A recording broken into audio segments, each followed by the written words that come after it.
علامہ ابن جوزی رحمت اللہ علیہ نے ایک واقعہ لکھا ہے، 505ویں صدی کے یہ بڑے عالم بھی گزرے ہیں، انہوں نے ایک واقعہ لکھا ہے کہ ایک سید زادی تھی، ایک علاقے میں رہتی تھی، خاوند کا انتقال ہو گیا، چھوٹے چھوٹے 3 بچے ہیں، گزر بسر مشکل ہو گئی، تو کسی نے کہا یہ سمرقند ایک علاقہ ہے، وہاں چلی جا، وہاں ایک مسلمان رہتا ہے مالدار، اس کو تیرے رہنے کا بندوبست کر دے گا۔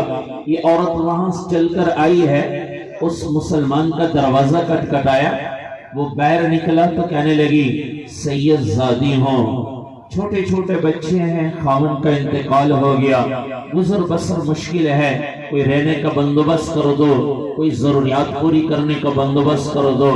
تو وہ مسلمان کہنے لگا تمہارے پاس سید زادی ہونے کی کیا دلیل ہے، کیا ثبوت ہے تمہارے پاس؟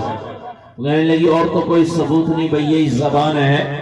تو مسلمان نے کہا جاؤ پھر اپنا کام کرو، تمہارے پاس دلیل کوئی نہیں، ثبوت کوئی نہیں۔ علامہ ابن جوزی رحمت اللہ علیہ لکھتے ہیں کہ پھر وہ وہاں سے نکلی، کسی نے کہا یہاں ایک مجوسی ہے، آگ کی پوجا کرنے والا، غیر مسلم، مسلمان نہیں، مالدار ہے، اس کے پاس چلی جا، وہ تیرا بندوبست کر دے گا۔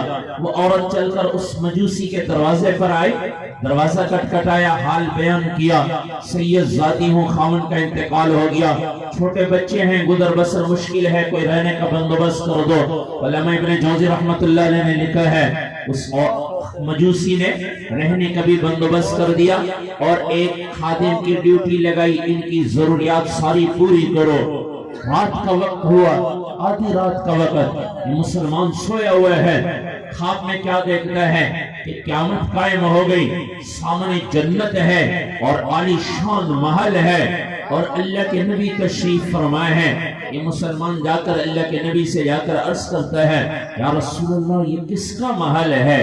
اللہ کے نبی نے فرمایا یہ ایک ایمان والے کا محل ہے، سبحان اللہ، ایمان والے کا محل ہے۔ کہنے لگے یا رسول اللہ میں بھی تو ایمان والا ہوں، میں بھی تو ایمان والا ہوں۔ اللہ کے نبی نے فرمایا تیرے پاس ایمان والے ہونے کی کیا دلیل ہے، کیا ثبوت ہے؟ میری بیٹی تیرے پاس آئی تھی تو دلیلیں مانگنے لگا تو سید زادی ہونے کی کیا دلیل ہے؟